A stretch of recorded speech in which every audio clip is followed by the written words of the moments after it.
when we are adding and subtracting fractions,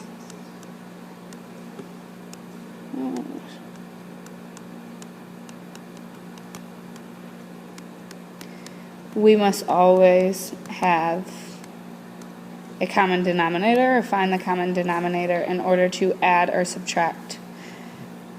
So, for example, if I have 1/4 plus 1/4, I can always add across, and this would be 2/4. But if I have 1/4 plus 1/2, I can't add across. In this case, our lowest common denominator would be 4. So I would multiply the numerator and the denominator by 2 with the second fraction. And this would be 1/4 plus 2/4, which would end up equaling 3/4. I'm going to show you one more example when the numerators are both different. So if I have 1/3 plus 1/4, we have two different denominators. So in this case, I would multiply the second fraction by 3, and I would multiply the first fraction by 4. This is going to give us the common denominator of 12. So this is going to be 4 over 12 plus 3 over 12, which is going to equal 7 over 12.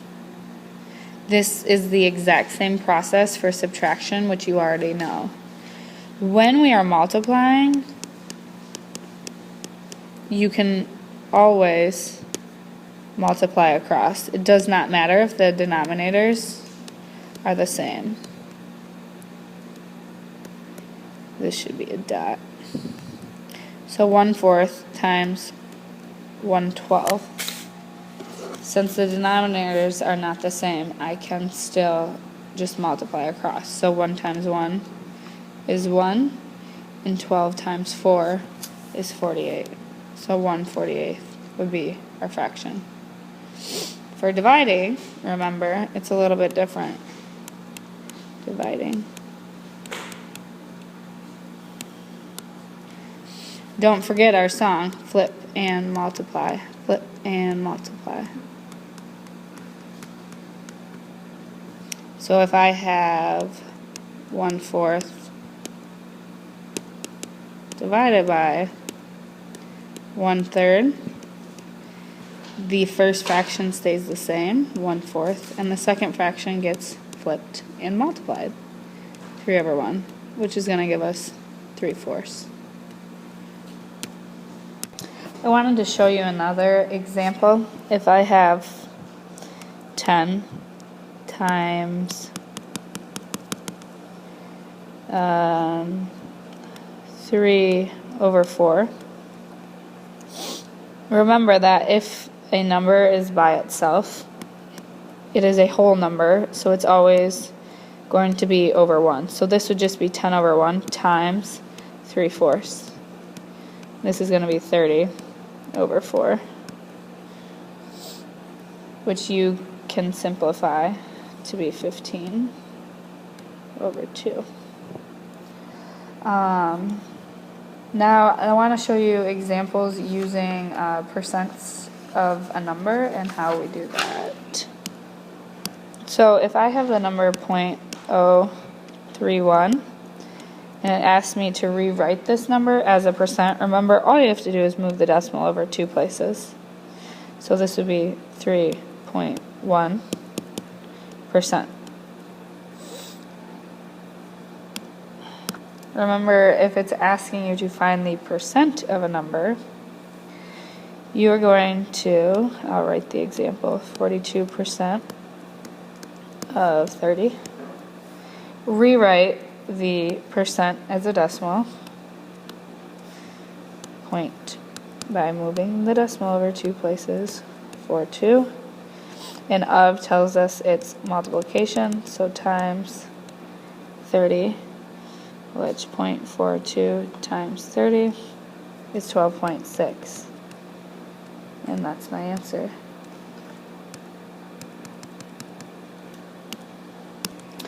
Now I wanted to show you one more example that we struggled with in class. So this is finding the perimeter and area. Remember, when we are finding the perimeter, we have to add all sides. And when we are finding the area of a rectangle, it's base times height. So in this scenario or problem, it only gives you one square, right? That is not the side lengths. It is just half for 3/5, and for 2/10 it's 1/3 if you look at the length. Okay? So I could just multiply 3/5 by 2/1, which will give me 6/5, or 1 1/5. And then I could multiply 2 1/10 by 3/1, in which I would want to change this fraction. So 2 times 10 is 20, this would be 21/10 times 3/1, which would equal 63/10. Then, using those two numbers, you could find the perimeter and area by adding, for perimeter, 1 1/5 plus 1 1/5 plus 63/10, 63/10. And then for area, you could just multiply 1 1/5 times 63/10.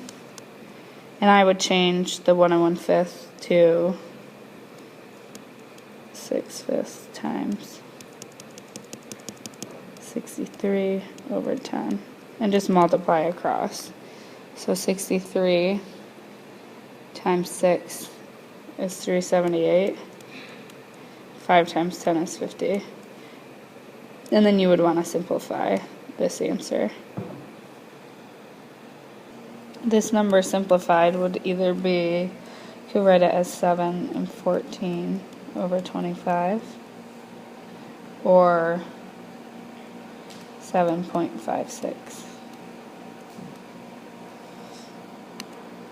So I would once again change these mixed numbers to 6/5 plus 6/5 plus 63/10 and 63/10. As you can see, we can easily find a common denominator, which is going to be 10 here. So just multiply both these fractions by 2.